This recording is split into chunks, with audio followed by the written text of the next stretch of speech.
आणि ज्या वेळेला ते दान मागण्यासाठी आल्यानंतर येत असताना त्यांचं जे रूप आहे हे दिसायला अतिशय सुंदर, कोरडे कोरडे केस होते, यज्ञोपवीत गळ्यामध्ये धारण केलेलं होतं, पायामध्ये खळावा होत्या, हातामध्ये कमंडल होतं आणि दिसायला अतिशय सुंदर होते.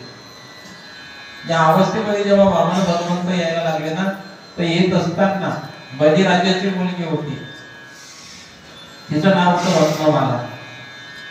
आता या रत्नमालेच्या मनामध्ये काय विचार आले, किती सुंदर मुलगा आहे हा, किती सुंदर दिसतो.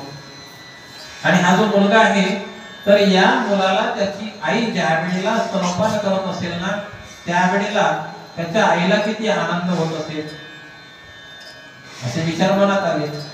आणि परत मनात विचार करायला लागले की असा सुंदर मुलगा जर मला असताना मी देखील मोठ्या आनंदाने त्याला स्तनपान केलं असतं. आता ज्याच्याविषयी विचार केले